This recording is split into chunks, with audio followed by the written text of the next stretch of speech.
He brought his girlfriend to our 15th anniversary dinner and introduced her as his future wife. What he didn't know was that by next week, his century-old family business would belong to his biggest competitor.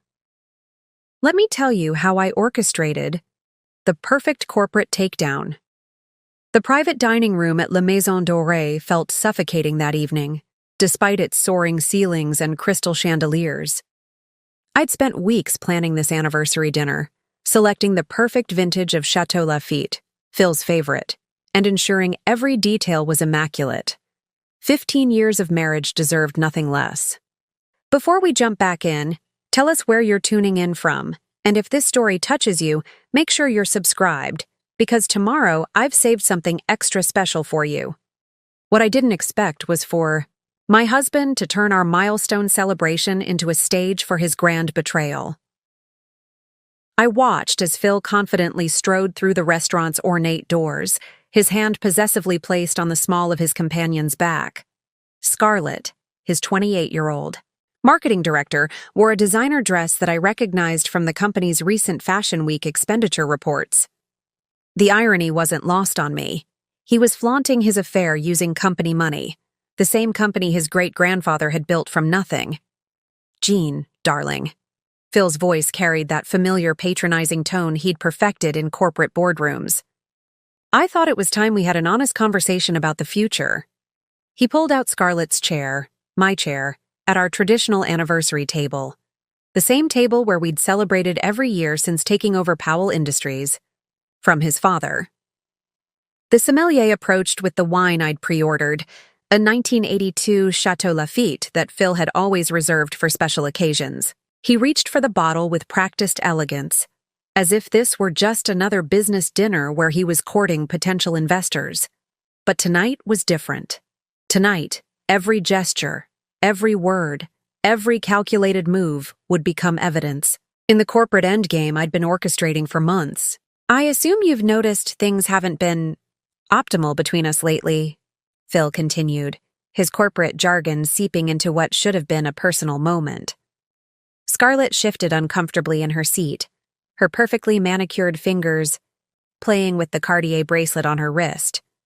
A gift from the company's discretionary fund, I knew, having seen the receipt in last month's expenses.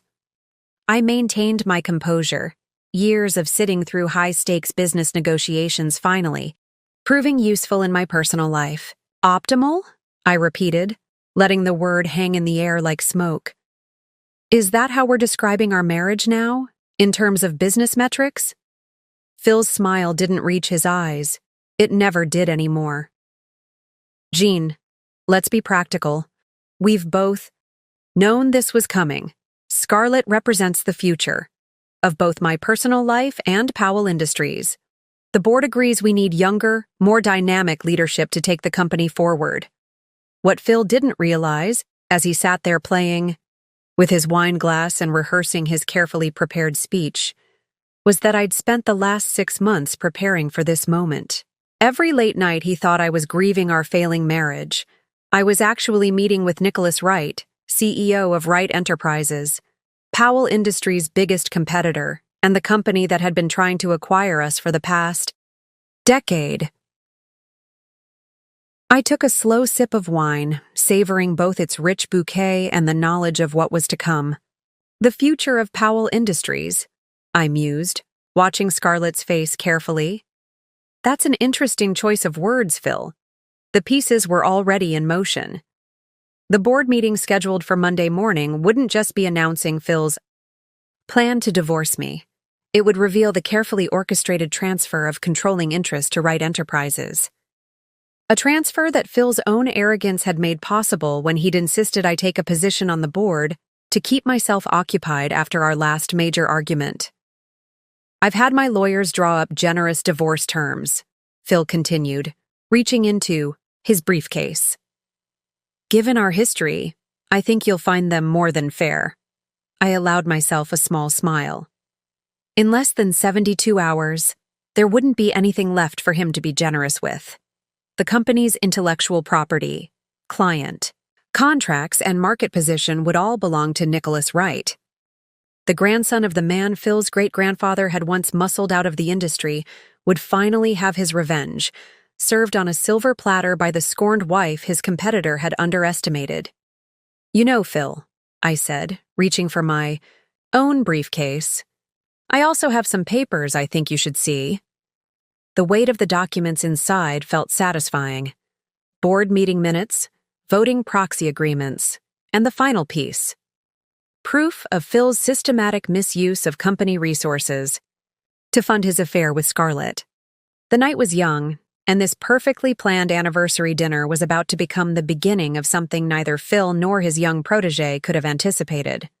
Sometimes the best revenge isn't just about getting even, it's about taking everything. I gave the subtle signal to the maitre d' we had arranged earlier. Right on schedule, Nicholas Wright himself would be arriving in exactly 30 minutes. After all, what better way to celebrate the end of a marriage than by toasting to new business partnerships? Phil was about to learn that in both love and business, underestimating your partner is the costliest mistake you can make. The maitre d' approached our table with practiced grace, carrying a sealed envelope that would set the next phase of my plan in motion. Phil barely noticed, too engrossed in outlining his vision of Powell Industries' future with Scarlett by his side. The restaurant's ambient lighting caught the diamond necklace at her throat, another corporate expense I'd carefully documented over the past months. "The wine selection this evening," Phil announced with his characteristic pomposity, "reminds me of that merger celebration in Tuscany last spring." He either didn't notice or chose to ignore how Scarlett's perfectly composed expression flickered at the mention of that particular trip. Of course it would. That was the weekend they'd thought they were being so discreet, not realizing that their separate business trips to the same Italian vineyard had been logged in the company's travel expenses. La Maison Dorée's private dining room had always been our special place. The hand-painted ceiling murals, the antique brass fixtures, and the wall of windows overlooking the city skyline had witnessed a decade and a half of our anniversary celebrations. Now, these same elegant surroundings would bear witness to something entirely different. "You mentioned the board's support," I said, swirling the wine in my glass. The vintage's deep, ruby color caught the light, reminiscent of the blood Phil was about to watch drain from his corporate empire. How interesting that must have been to secure, given the voting regulations in the company charter. Phil's expression shifted slightly, the same micro-expression I'd seen countless times when he thought he had the upper hand in negotiations. "The board understands the need for progressive leadership," he replied smoothly. "Scarlett's vision for digital transformation aligns perfectly with where we need to take Powell Industries." I allowed myself a small smile, remembering the late-night conversations with Nicholas Wright over the past 6 months. The irony was delicious. While Phil had been grooming his young protégé to help him seize greater control of the company, I'd been methodically preparing to hand it to his greatest rival. "Digital transformation?" I echoed, watching Scarlett preen at the praise. "Is that what we're calling the systematic reallocation of company resources these days?" The maitre d' chose that moment to return, this time with a vintage I hadn't ordered. "Compliments of Mr. Wright," he announced, presenting the bottle with a flourish. The look of confusion on Phil's face was priceless. Nicholas Wright. Phil's voice carried a note of uncertainty I'd rarely heard before. "He's here?" "Oh, did I forget to mention?" I took another slow sip of wine. "I invited him to join us. I thought it appropriate, given the circumstances. He should be arriving any minute now." The color drained from Scarlett's face. As the company's marketing director, she was well aware of the decades-long rivalry between Powell Industries and Wright Enterprises. What she didn't know, what neither of them knew, was how I'd spent the last 6 months cultivating a relationship with Nicholas that went far beyond mere corporate rivalry. "Jean." Phil's voice had taken on that warning tone he used when he thought I was overstepping. "This is hardly the time or place for business discussions. We're here to discuss our personal matters." I smiled, remembering all the board meetings, where he'd dismissed my input, all the company galas where he'd introduced me as the wife, rather than acknowledging my role as a board member. Preparing and narrating this story took us a lot of time, so if you are enjoying it, subscribe to our channel. It means a lot to us. Now back to the story. But darling, I replied, isn't that exactly what you're doing? Mixing business with pleasure? The private dining room suddenly felt smaller as Nicholas Wright's commanding presence filled the doorway. At 60, he carried himself with the kind of confidence that came from building rather than inheriting success. His silver hair and impeccable suit spoke of old money, but the sharp intelligence in his eyes revealed why he'd managed to keep Wright Enterprises competitive against Powell Industries all these years. Phil, Nicholas nodded cordially, pulling up a chair to our table as if he'd been invited to a friendly dinner rather than walking into the lion's den. Scarlett, Jean, you look lovely as always. The look of barely contained fury on Phil's face was something I'd remember for years to come. He'd spent his entire career trying to outmaneuver Nicholas Wright, never suspecting that his own wife would be the one to finally give Wright the opening he needed. "What is this?" Phil demanded, his corporate mask slipping to reveal the anger beneath. "This," I said, opening my briefcase, "is what happens when you underestimate the power of a woman scorned, particularly one you've given a seat on your board of directors." The stage was set, the players were in position, and as I prepared to reveal the first piece of evidence that would begin Phil's downfall, I couldn't help but appreciate the poetry of the moment. He'd brought his mistress to our anniversary dinner, thinking to humiliate me. Instead, he'd walked right into an elaborate trap that would cost him everything his family had spent generations building. Nicholas raised his glass in a subtle toast, his eyes twinkling with appreciation for the drama unfolding before him. After all, he'd helped orchestrate every detail of what was about to happen.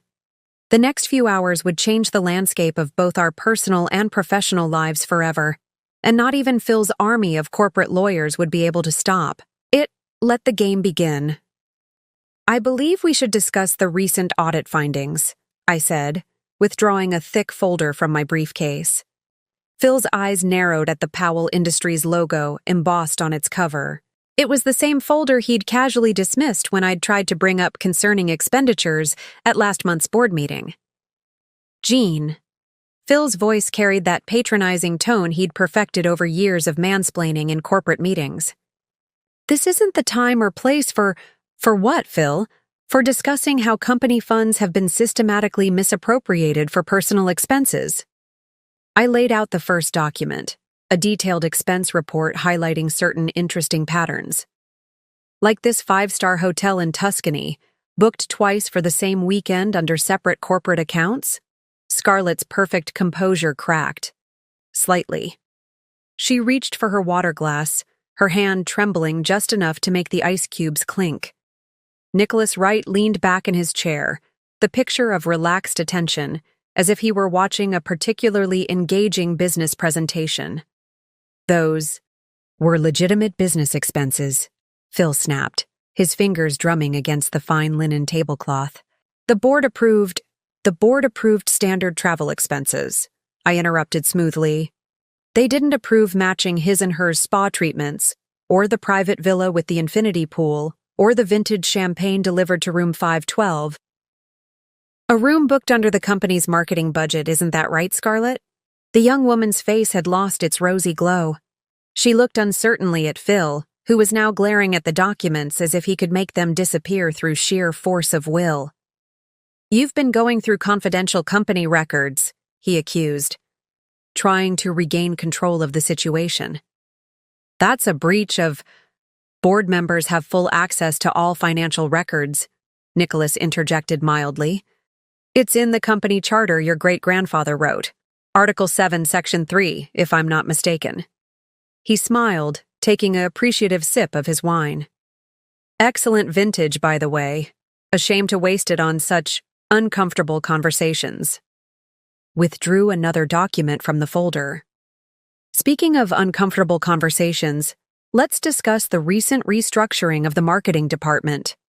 Particularly interesting how several experienced employees were let go to make room for new hires, all personally selected by our young marketing director here. Scarlett straightened in her chair, attempting to project professional confidence.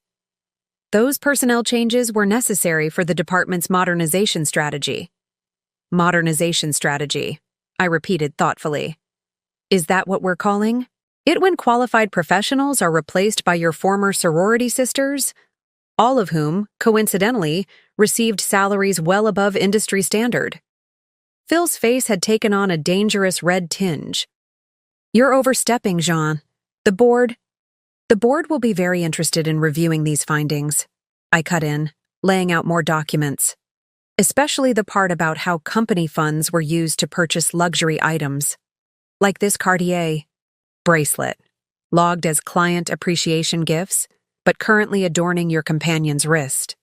Scarlett instinctively covered the bracelet with her other hand, her eyes darting between Phil and the damning paper trail I was creating on the table. You've certainly been thorough, Nicholas commented, examining one of the reports with professional interest. Impressive attention to detail. Reminds me of how my father used to audit his managers. Trust, but verify. Phil's jaw clenched at the mention of the Wright family. If you think you can use some creative accounting to... Creative accounting? I laughed softly. Oh, no, darling. Everything here is documented with perfect accuracy. Every expense, every authorization, every signature, including yours on these forms authorizing business development trips that coincidentally matched Scarlett's personal vacation posts on Instagram. I slid my phone across the table, showing a carousel of Scarlett's social media posts, pristine beaches, intimate candlelit dinners, luxury hotel suites. Each image was paired with a corresponding company expense report. You've been stalking my social media? Scarlett's voice cracked slightly. Stalking implies secrecy, I corrected. Your posts are public, something a marketing director should probably know about privacy settings, though I suppose actual marketing expertise wasn't the primary qualification for your position. Phil slammed his hand on the table, making the crystal glasses jump. Enough. Whatever you think you're doing here. What I'm doing, I said calmly, is demonstrating a pattern of corporate misconduct that the board won't be able to ignore, especially not with Powell Industries' biggest competitor as a witness. I nodded, toward Nicholas, who raised his glass in acknowledgement. You brought Wright into this? Phil's voice was deadly quiet now. Do you have any idea what you've done? Created a hostile takeover opportunity? Nicholas suggested helpfully. Though hostile might not be the right word, given how cooperative your wife has been. The realization finally dawned in Phil's eyes. He looked at me with a mixture of fury and dawning comprehension. You've been working with Wright Enterprises? Let's just say Nicholas and I share an interest in proper corporate governance, I replied, and in seeing Powell Industries return to the ethical standards your great-grandfather established. By selling out to our biggest rival? Phil's voice rose incredulously. The same rival my family has fought for 3 generations? No, Phil, I corrected him. By ensuring the company's legacy isn't destroyed by your inability to keep your personal and professional lives separate. The board meeting on Monday should be particularly interesting. Scarlett pushed her chair back slightly, as if physically distancing herself from the impending disaster. Phil, maybe we should... Stay right there, he commanded, his mask of civilized control cracking further. This is nothing but a desperate attempt to... To what? I asked softly. To hold you accountable? To protect the company's reputation? To ensure that a century of business excellence isn't sacrificed for your midlife crisis? The maitre d' approached again, this time carrying a laptop. As requested, madame, he said, setting it up at the end of the table. The screen flickered to life, showing a video conference window with familiar faces, the other members of Powell Industries' board of directors. I hope you don't mind, I said to Phil's increasingly pale face, but I thought the board might want to join us for this discussion. After all, transparency is one of our core corporate values, isn't it? I excused myself from the table with practiced elegance, leaving Phil to face the board members whose pixelated faces now filled the laptop screen. The ladies' room at La Maison Dorée was exactly as I remembered it, all golden fixtures and hand-painted silk wallpaper. A fitting place to pause and savor the beginning of Phil's downfall. In the ornate mirror, I studied my reflection. The black Chanel dress I'd chosen for tonight, purchased with my own money, not company funds, suddenly felt like armor. Not a hair out of place, not a smudge in my carefully applied makeup. The woman staring back at me looked composed, controlled, and utterly dangerous. Tonight wasn't just about ending a marriage, it was about reclaiming power that had been slowly stripped away over 15 years. I took out my phone, checking the series of texts that had been quietly arriving. Throughout dinner, everything was proceeding according to schedule. Legal team standing by. From Nicholas's corporate counsel, board members all logged in. From his executive assistant, financial documents prepared for distribution. From the forensic accounting team. My hands were steady as I reapplied my lipstick, the same shade I'd worn to my first board meeting, when Phil had patronizingly suggested I just sit and observe. If only he'd known then that every dismissive comment, every condescending gesture was being filed away for future reference. The bathroom door opened, and Scarlett slipped in, her confident facade crumbling around the edges.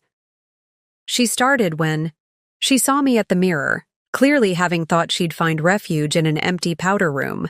Feeling overwhelmed? I asked mildly, watching her reflection. It's understandable.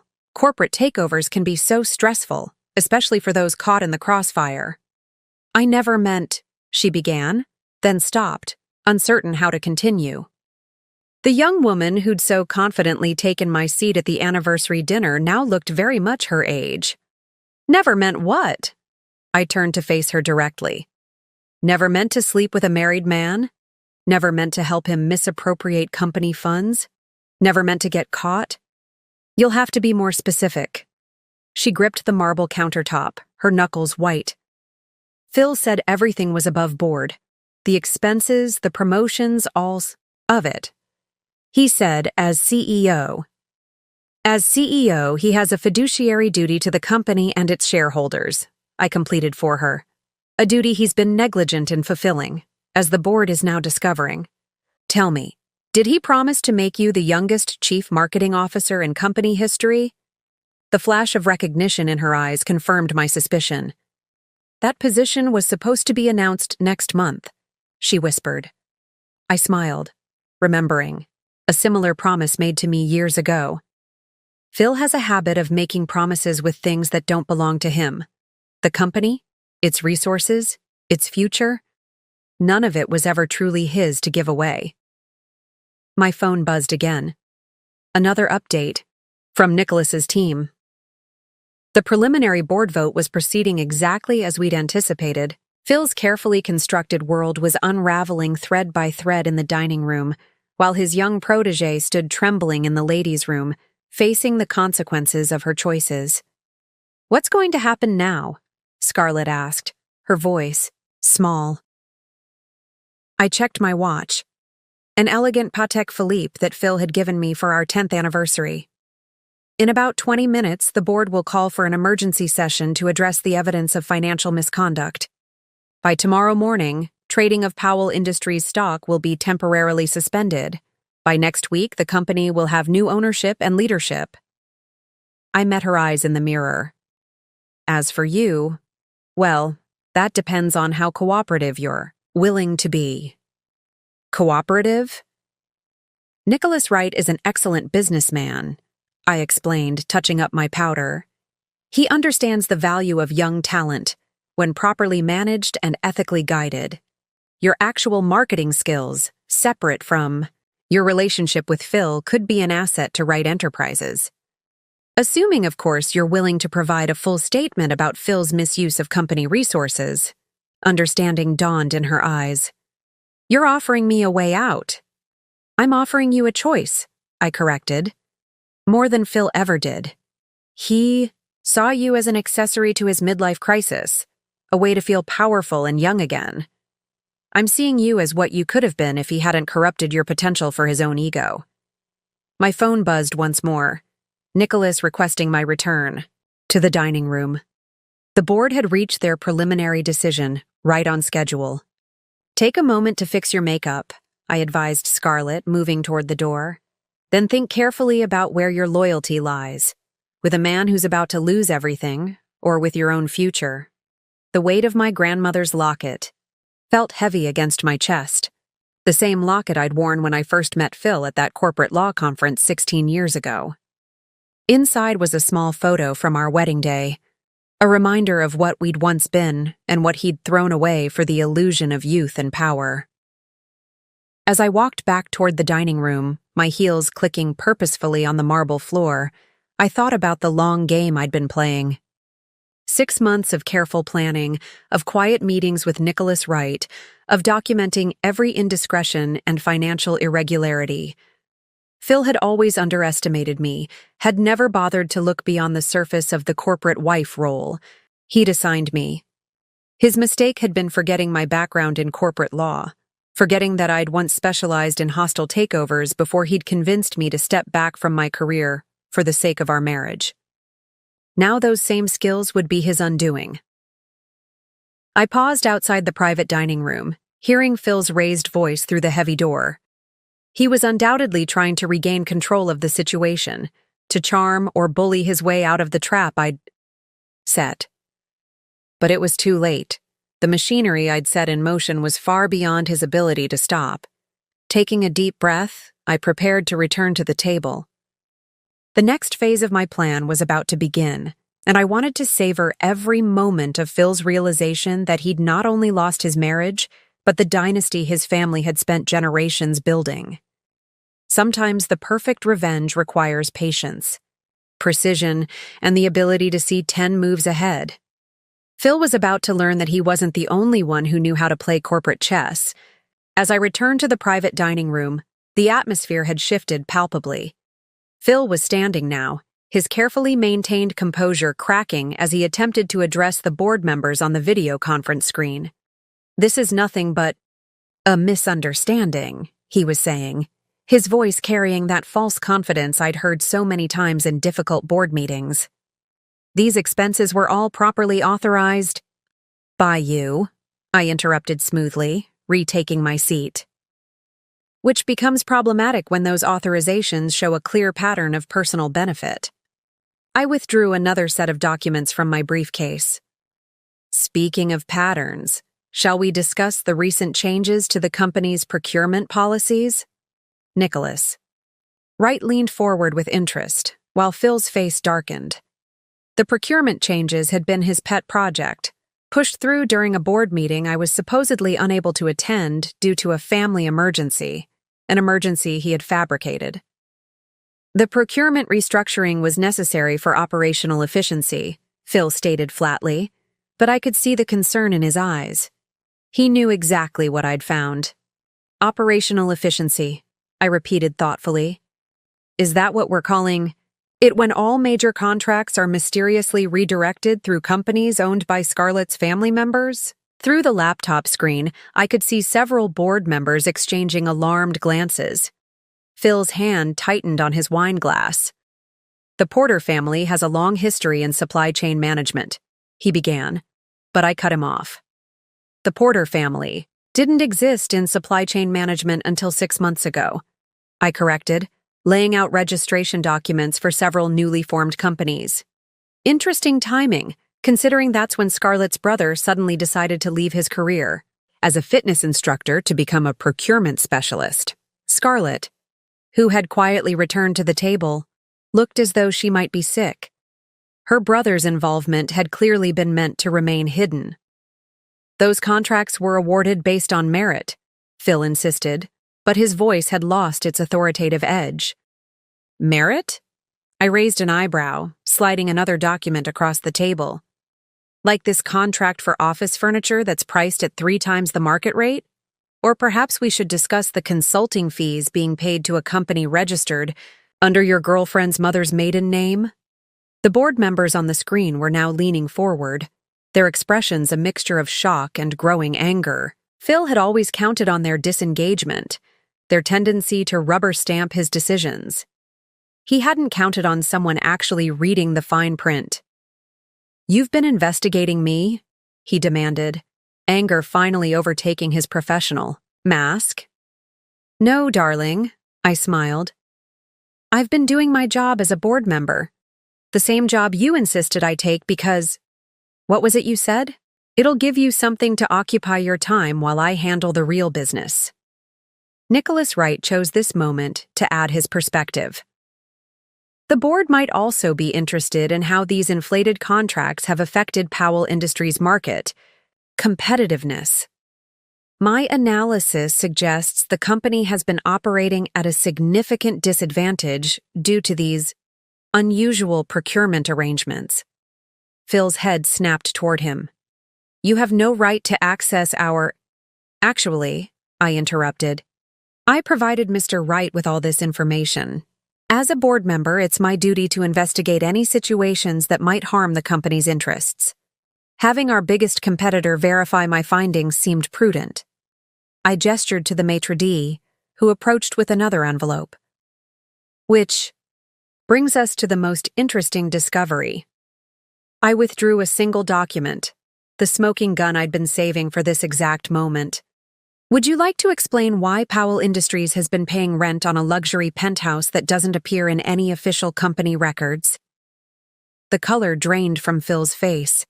The penthouse had been his secret, a love nest paid for with company funds but hidden through a complex series of internal accounts.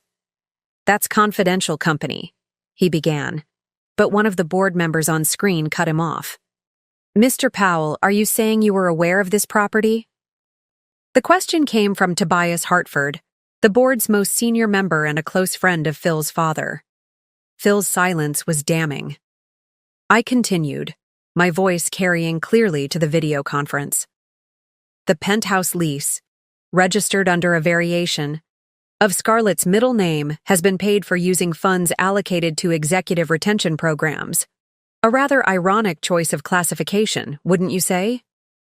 Through the screen, I could see Tobias removing his glasses and pinching the bridge of his nose, a gesture I'd seen many times when he was particularly disappointed. "Phil, please tell me this isn't what it appears to be."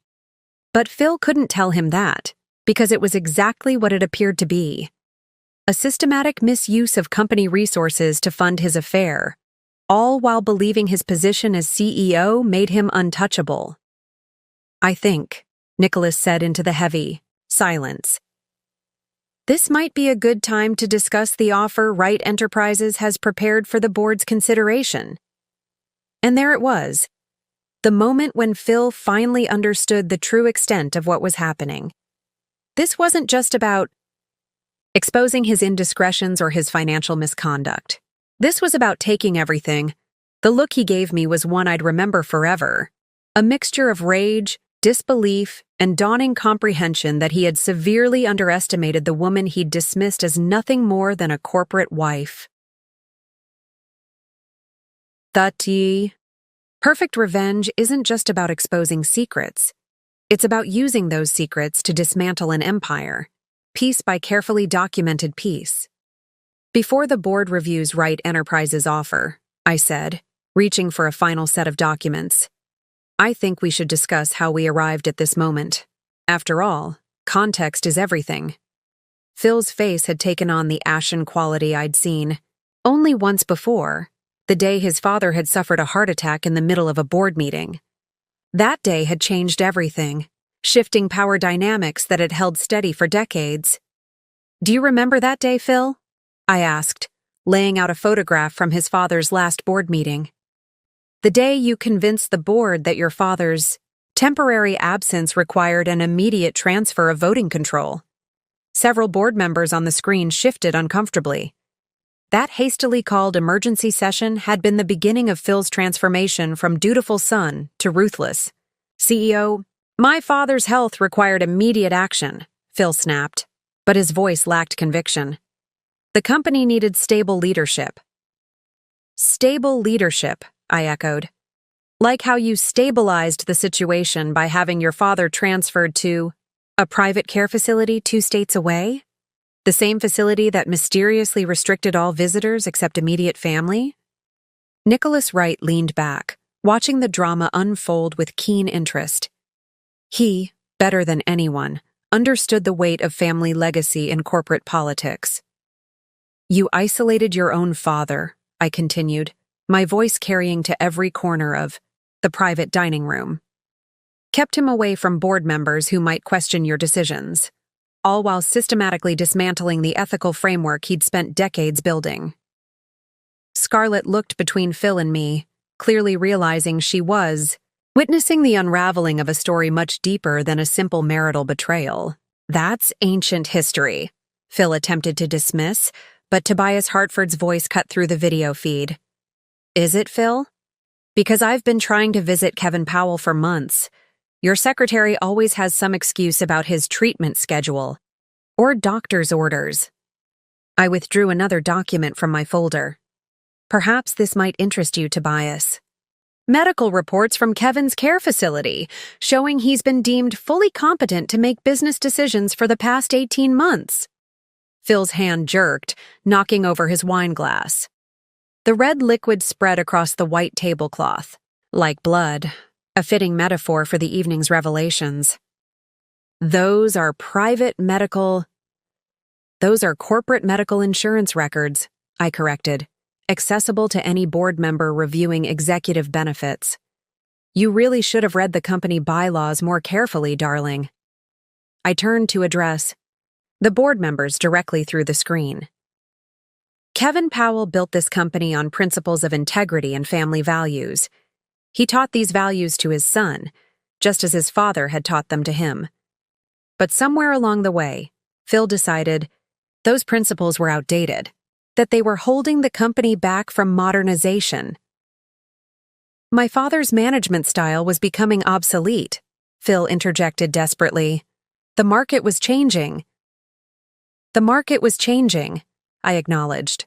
But your father's ethical standards weren't obsolete. They were inconvenient. Inconvenient for your plans to restructure the company.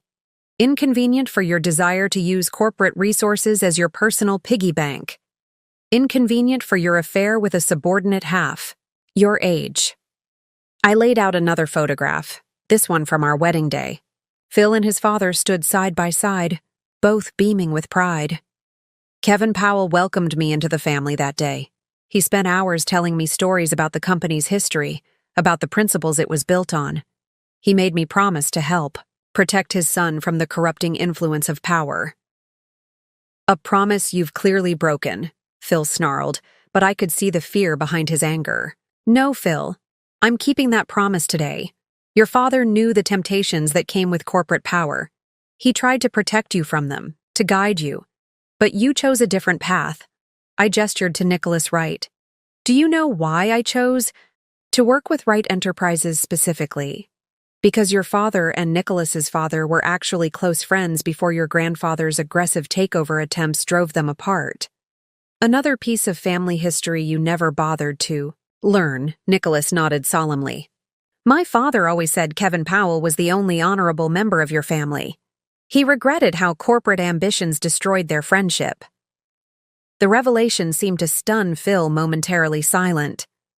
I used the opportunity to drive home the final point.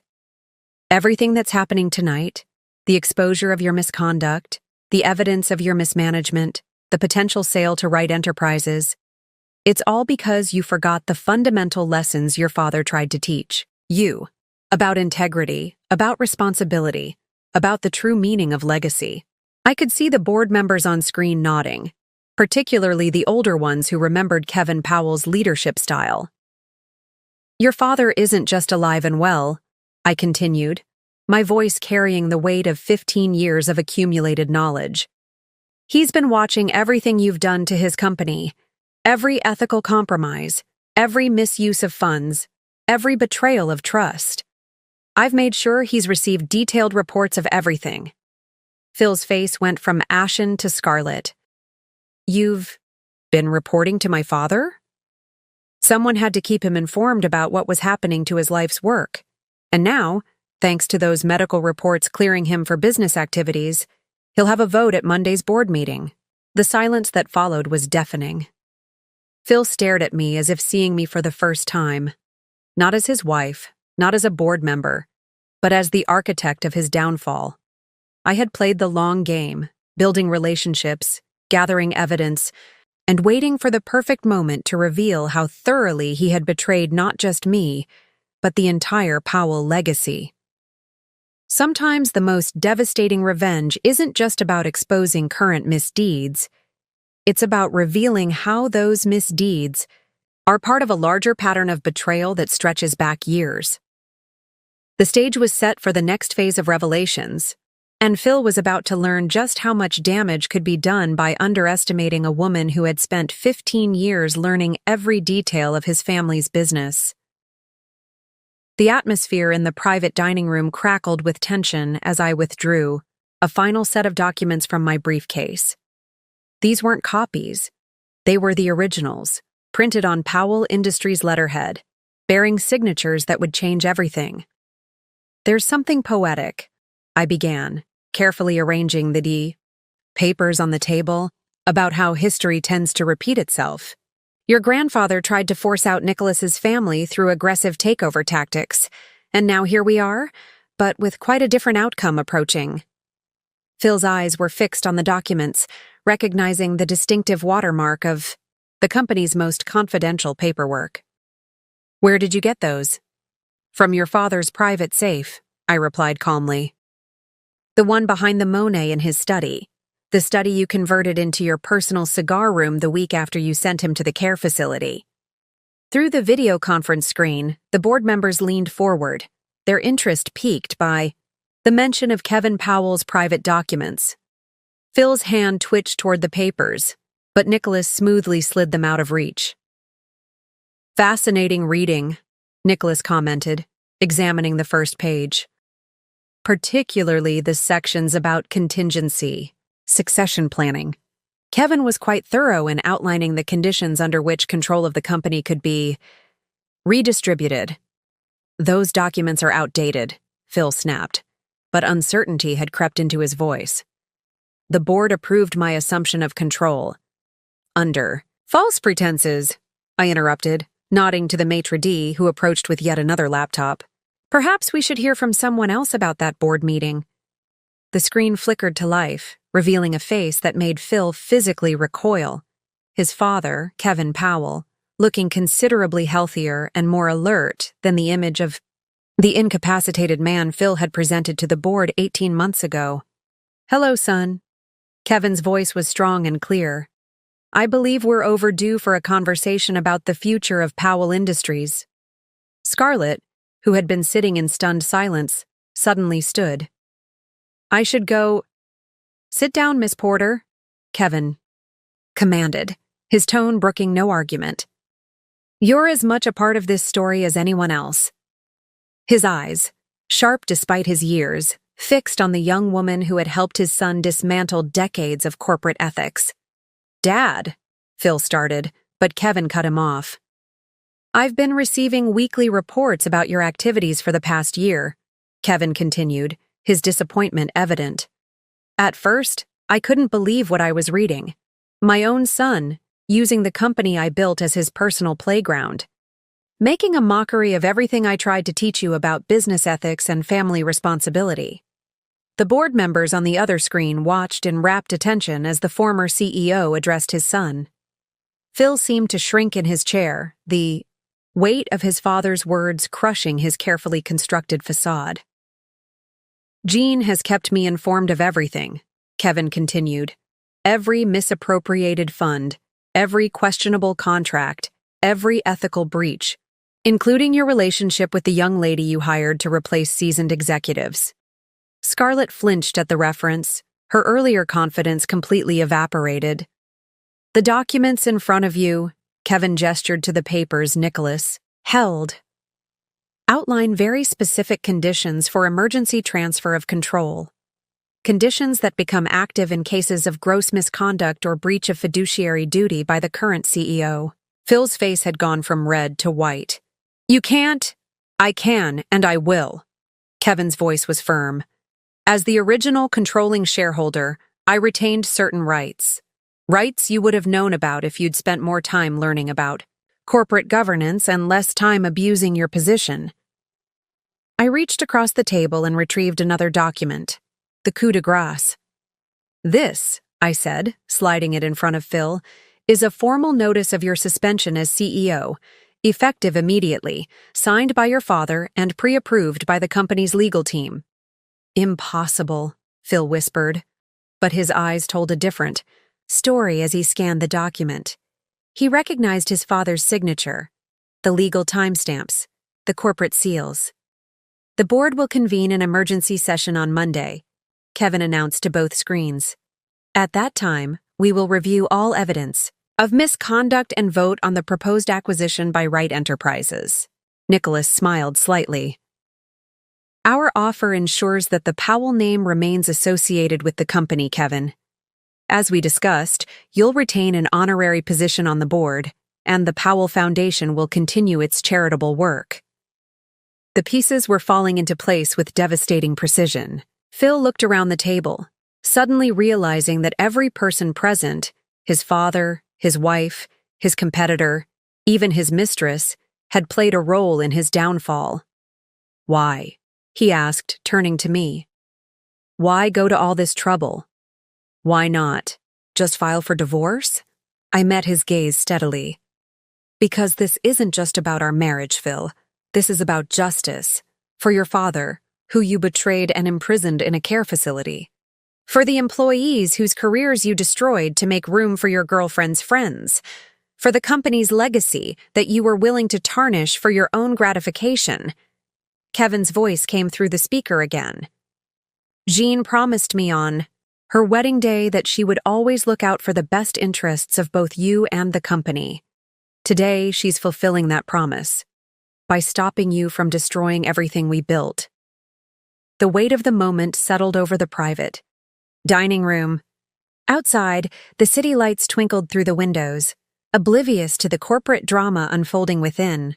In less than 72 hours, those lights would illuminate newspaper headlines announcing the biggest corporate shakeup in the company's history. Phil Powell, the man who had orchestrated his father's removal and flaunted his infidelity at an anniversary dinner, was about to learn that true power lies not in titles or position, but in the quiet accumulation of truth and the patient execution of justice. The turning point had arrived, and there was no going back. The tension in the private dining room at La Maison Dorée had reached a fever pitch. Phil sat frozen in his chair, the weight of every revelation crushing his carefully constructed world. But this wasn't the end, merely the beginning of the avalanche I'd set in motion. Now, I said, checking my watch with deliberate casualness, we should discuss the press release scheduled to go out in exactly 17 minutes. I nodded to Nicholas, who produced a tablet displaying the draft announcement. Phil's head snapped up. Press release? Did you really think we'd wait until Monday's board meeting to make this public? I smiled, remembering all the times Phil had lectured me about the importance of controlling the narrative. The financial papers have already received their advance copies. They're just waiting for the embargo to lift. Scarlett, who had been silent since Kevin's appearance on the screen, suddenly found her voice. The media already knows? Of course they do, Nicholas interjected smoothly. Jean's background in corporate communications proved quite valuable in orchestrating this. The story breaks in all major financial outlets at midnight. Perfect timing for the Asian market's opening. Through the video conference, we could see the board members shifting uncomfortably. They knew what this meant. By morning, Powell Industries stock would be in free fall. You can't do this. Phil's voice had lost its authoritative edge, replaced by something approaching panic.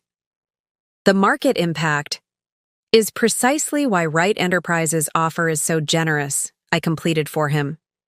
A premium of 40% over current market value, guaranteed positions for key personnel who weren't involved in your misconduct, and most importantly, preservation of the Powell legacy through the charitable foundation. Kevin's face on the second. Screen nodded approvingly. The offer protects the employees, the shareholders, and the family name. Everything you should have been protecting, son, instead of abusing your position. I gestured to the maitre d', who began distributing sealed envelopes to everyone present. These contain your personal copies of the evidence being provided to the SEC, I explained. The regulatory filing is already prepared. By the time Asian markets open, trading in Powell Industries stock will be suspended pending investigation. Scarlett's hands trembled as she opened her envelope. There must be some way to... To what? I asked quietly. To hide the systematic misuse of corporate funds, to conceal the irregular contracts, to explain away the suspicious promotions and hirings. I turned to face her directly. Or perhaps you'd like to explain to the SEC why the marketing director's brother suddenly received millions in procurement contracts despite having no relevant experience. The color drained from her face as she realized the full implications. This wasn't just about losing her position or her relationship with Phil. This was about potential criminal charges. Of course, Nicholas added smoothly, Wright Enterprises is prepared to be understanding about certain individuals' involvement, provided they cooperate fully with the investigation. The meaning was clear. Those who helped build the case against Phil might find soft landings in the restructured company. I watched as Scarlett's eyes darted between Phil and Nicholas, calculating her options. My phone buzzed. A message from the PR team. Financial Times requesting comment. Reuters and Bloomberg standing by. 12 minutes until the embargo lifts, I announced to the room. Perhaps this would be a good time to discuss how each of you would like to be quoted in the press release. Phil surged to his feet, his chair scraping against the floor. This is absurd. You're talking about destroying a century of what, Phil? Kevin's voice cut through his son's protests. A century of ethical business practices that you dismantled in 18 months? A century of family values that you threw away for a woman young enough to be your daughter? A century of corporate governance that you corrupted for your personal benefit? Through the video conference, Tobias Hartford cleared his throat. The board needs to consider its fiduciary duty to the shareholders. If what we've seen tonight is even partially true. It's all true, I assured him, sliding another document across the table. This is the preliminary report from the independent auditors. They've been working quietly for months, building a comprehensive picture of the irregularities under Phil's leadership. Nicholas reached for his wine glass, the picture of relaxed confidence. Wright Enterprises' offer includes provisions for handling any regulatory investigations. Our legal team has experience in managing similar situations. Discreetly. The implication hung in the air. There was a way out of this mess, but it required Phil's complete removal from the company. My phone buzzed again. Wall Street Journal confirms coverage for morning edition. Asia desk standing by. 8 minutes, I announced. The Asian markets open in exactly 1 hour. Once this news breaks, the stock will likely drop at least 30% before trading is suspended. I turned to the board members on screen. Unless, of course, we simultaneously announce the Wright Enterprises acquisition offer. Phil's hands clenched into fists on the table. You've thought of everything, haven't you? Not everything, I corrected him. Just everything that matters. The company's future. The employee's security, your father's legacy. I paused, letting the weight of the moment sink in. All the things you should have been thinking about instead of abusing your position and flaunting your affair. The momentum was building, each revelation adding to the unstoppable force that would sweep away Phil's control of Powell Industries. In the next few minutes, the carefully constructed narrative would begin spreading through the financial world. And by morning, the corporate landscape would be forever changed. Sometimes the perfect revenge isn't just about the final blow. It's about creating a cascade of consequences that the target cannot possibly stop once they begin to fall. 5. Minutes until the embargo lifts, I announced, watching Phil's face as the reality of his situation finally sank in. The private dining room of La Maison Dorée, once the scene of so many of our anniversary celebrations, had become the staging ground for his complete corporate downfall. Nicholas Wright smoothly raised his hand, signaling the maitre d'. I believe this calls for a special bottle, something to mark the historic moment when two rival companies finally unite. His timing, as always, was impeccable, a subtle twist of the knife in an already devastating evening. Gian, Phil's voice had lost its corporate authority, taking on an almost pleading tone. You can't do this. 15 years of marriage? 15 years, I cut him off, during which you systematically dismantled everything your father built, used company resources as your personal bank account, and finally decided to humiliate your wife by bringing your mistress to our anniversary dinner. I turned to Scarlett. No offense, dear. You're just a symptom of a much larger disease. Through the video conference screen, Kevin Powell cleared his throat. The press release, Jean. It's time. I nodded, reaching for my phone. With one simple text, execute, I would set in motion the final phase of Phil's corporate execution. But first, there was one last card to play. Before I send this, I said, laying my phone on the table, I want to share something with everyone present. I withdrew a final document from my briefcase, different from the others, printed on personal stationery rather than corporate letterhead. What is that? Phil demanded, his eyes fixed on the paper. A letter, I replied calmly. Written by your father the day after our wedding. He gave it to me with instructions to open it if I ever felt the company was in danger. I began to read. My dear Jean, if you're reading this, then my fears about power's ability to corrupt have proven true. I've watched my son's ambition grow, and while ambition itself isn't harmful, the willingness to compromise ethics for success is a cancer that can destroy everything we've built. Phil's face had gone ashen.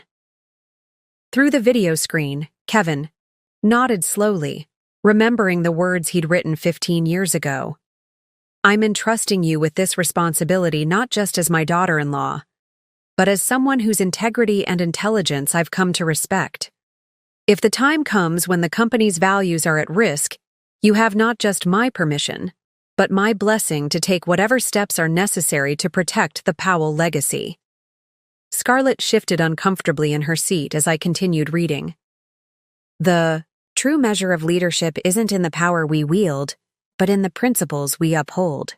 If Phil ever loses sight of this fundamental truth, the responsibility falls to you to remind him, by whatever means necessary. I folded the letter carefully, placing it back in my briefcase. Your father knew, Phil. He saw the potential. For this moment 15 years ago. Every step I've taken, joining the board, monitoring the finances, building relationships with key players, it was all in service of the promise I made to him that day. 2 minutes, Nicholas announced quietly, checking his watch. Phil's hand shot out suddenly, reaching for my phone, but I was faster. Years of anticipating his corporate maneuvers had taught me to stay one step ahead. It's too late, I said, holding the phone out of reach. The embargo lifts automatically at midnight. Even if I wanted to stop it, which I don't, the mechanism is already in motion. The financial world is about to learn exactly what's been happening at Powell Industries under your leadership.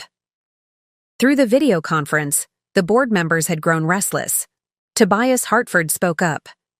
The Wright Enterprises offer, it's our best option for containing this situation. It's our only option, I corrected. Unless you'd prefer to face the shareholders alone when they learn how their investments have been mismanaged. Scarlett stood abruptly. I need to make some calls. Sit down, Kevin's voice cracked like a whip through the speakers. No one leaves until this is finished. You helped create this situation. You'll help face the consequences. The maître d' appeared with champagne, an expensive vintage that in any other circumstance would have been cause for celebration. Nicholas began pouring glasses with deliberate ceremony. 30 seconds, I announced, watching the time tick down on my phone. Would anyone like to make any last-minute adjustments to their quotes in the press release? Phil's shoulders slumped in defeat. The fight had gone out of him, replaced by the hollow realization that his world was about to implode in spectacular fashion. For what it's worth, I said softly, I did love you once. But you forgot the most important lesson your father tried to teach you. Integrity isn't something you can buy back once you've sold it. My phone buzzed as the clock struck midnight. The embargo had lifted. Within seconds, the notifications began flooding in. Financial Times running story now. Bloomberg alert live. Reuters pushing to global terminals. Asian markets reacting to news.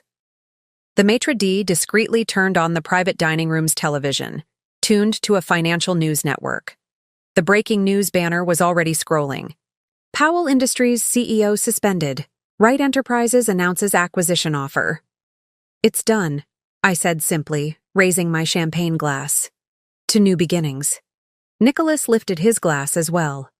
To the future of Powell Wright Industries. Through the video conference, the board members watched in stunned silence as the financial channels began dissecting the announcement. Analysts were already speculating about the impact on market opening.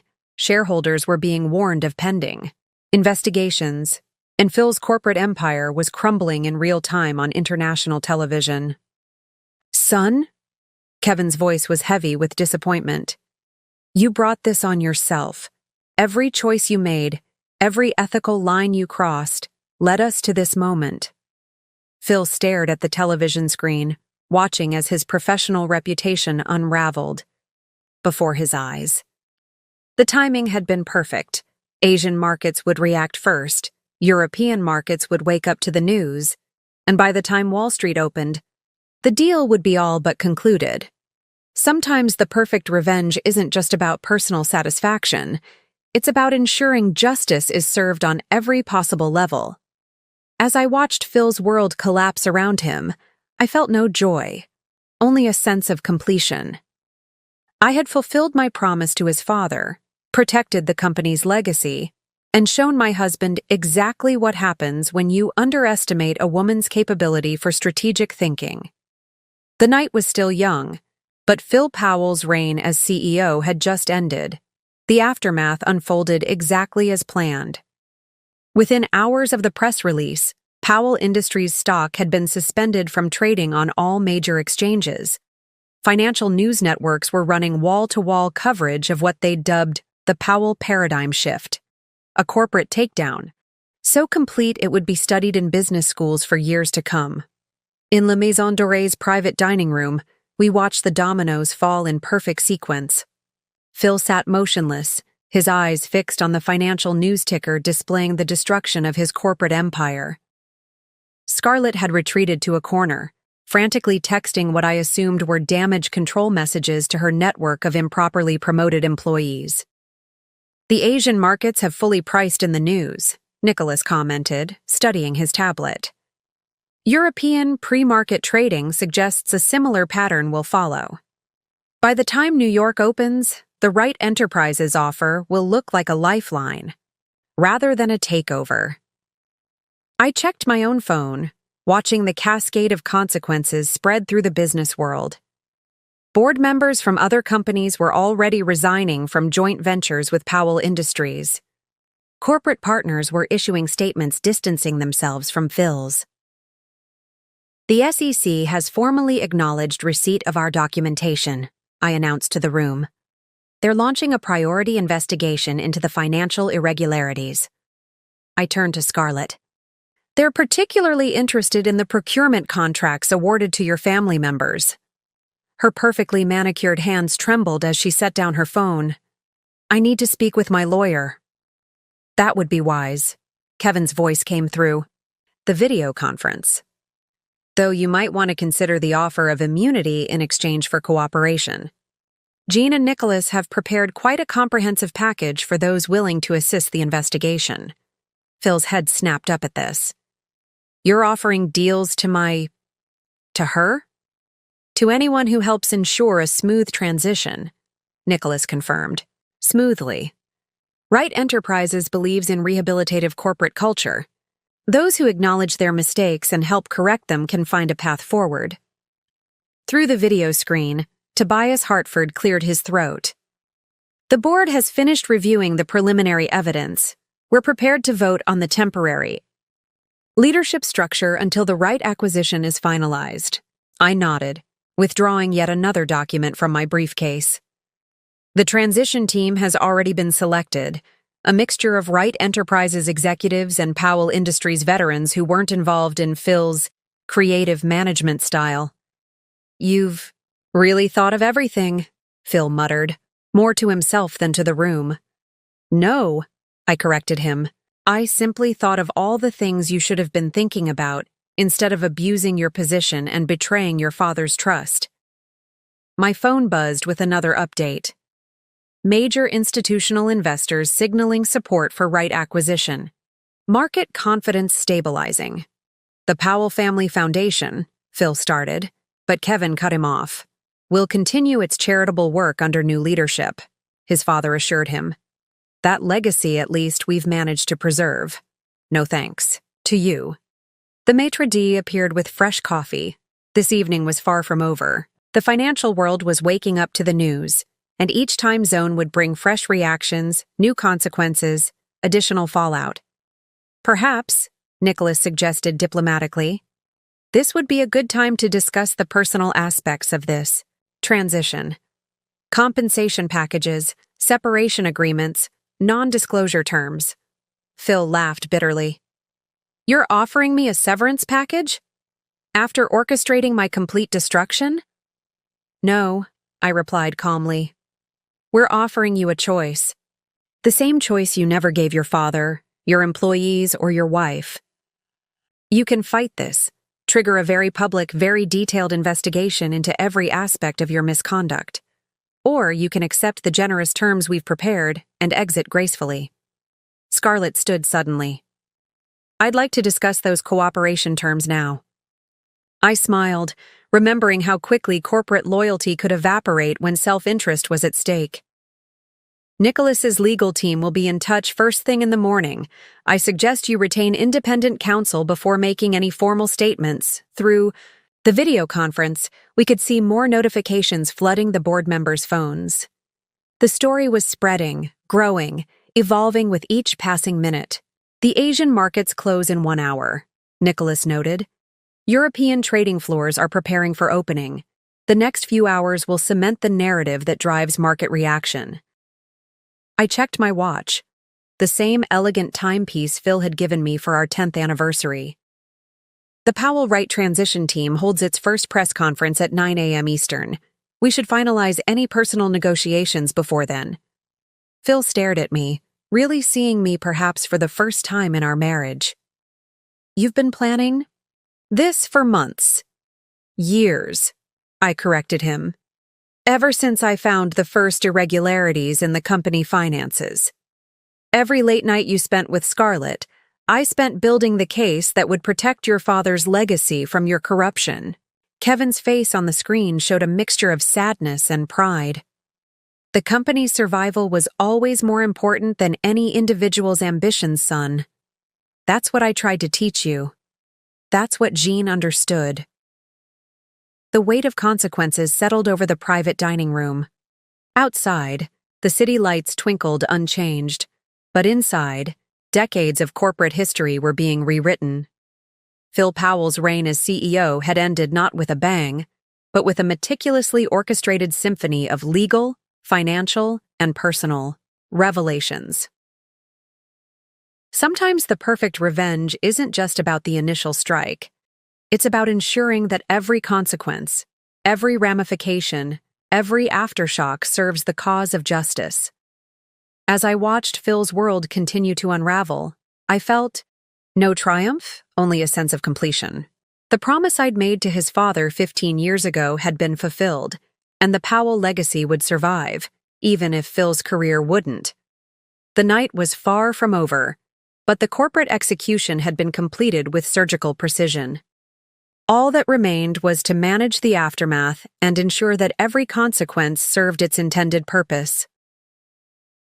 As dawn broke over the city, I sat alone in my home office, watching the European markets react to the news.